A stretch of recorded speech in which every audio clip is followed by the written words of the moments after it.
She could have told me, but we had to go. She could have told me, but we had to go. Does that sound like one long word? Don't worry, your ears are fine. English changes shape when we speak fast. This is why English sounds way faster than it actually is. What's that supposed to mean, huh? In this lesson, you'll learn 2 reasons why English sounds fast.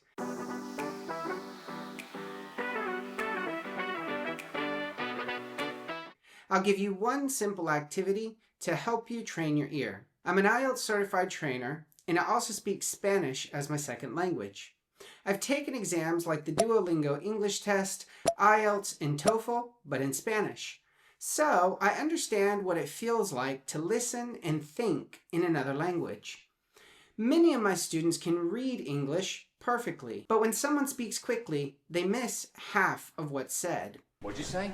What did you hear? I'd rather not repeat it. Well, then I guess we'll never know. That happens because written English and spoken English are not the same. Spoken English is connected. We join words together and some sounds disappear. Let's look at 2 examples. First is weak forms. These are small grammar words that become very short in fast speech. I can do it becomes I can do it.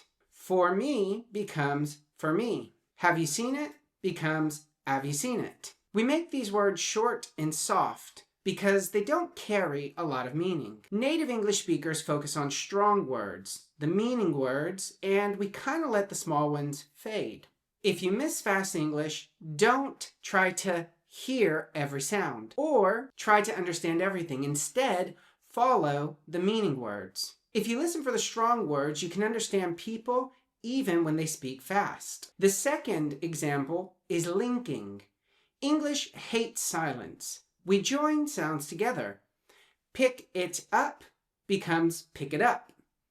Go on becomes go on. The last sound of one word connects to the next.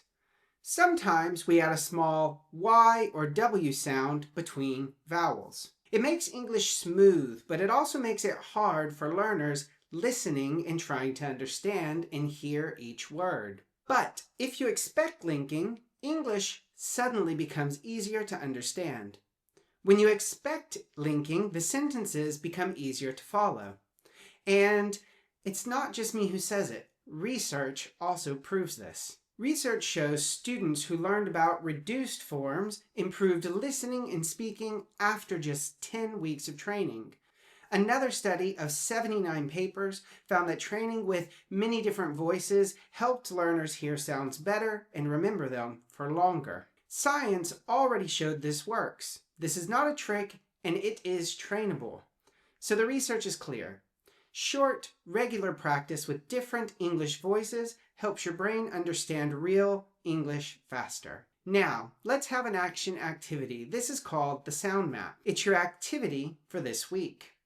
I want you to choose a short clip of real English, maybe an interview or a podcast. Play it once and just listen. Now, get a piece of paper, and on the paper, draw a line when you hear a clear, long word, and a dot when you hear sounds that are unclear or sounds that disappear. After you finish, look at the subtitles of your video. Your lines that are long will match the content words, the strong words. Your dots will match the weak or linked words. That paper and picture is your sound map. This one exercise alone can double your listening clarity in English in 1 week. Try it again tomorrow with the same clip. You'll hear more of the hidden sounds that you missed each time you listen. This simple exercise builds your listening focus very, very fast. Weak forms and linking are only 2 of the 5 sound patterns in connected speech in English. The other 3 explain how sounds change, drop, or mix together. Those are coming next inside my full English Ears training course. So, if you want the next step, watch content words versus function words. It'll help you know which words are strong and which words are weak. You'll see it here, and you'll also see it on the end of the screen and in the description below. If you want guided daily drills with real accents in English, I have a course called English Ears. It's about 10 to 15 minutes a day, and it is made with speakers from all English-speaking countries, and we use real speech. We don't slow it down, but we will help you to understand it. And inside week 2 of that course, you'll find 2 drills. Drill 1 is about weak forms, so you can recognize them. And drill 2 is all about linking, so you can hear the sounds in English that disappear. Then we move on to the other 3 sound patterns. English isn't just fast. It changes shape, and your ears need to understand it.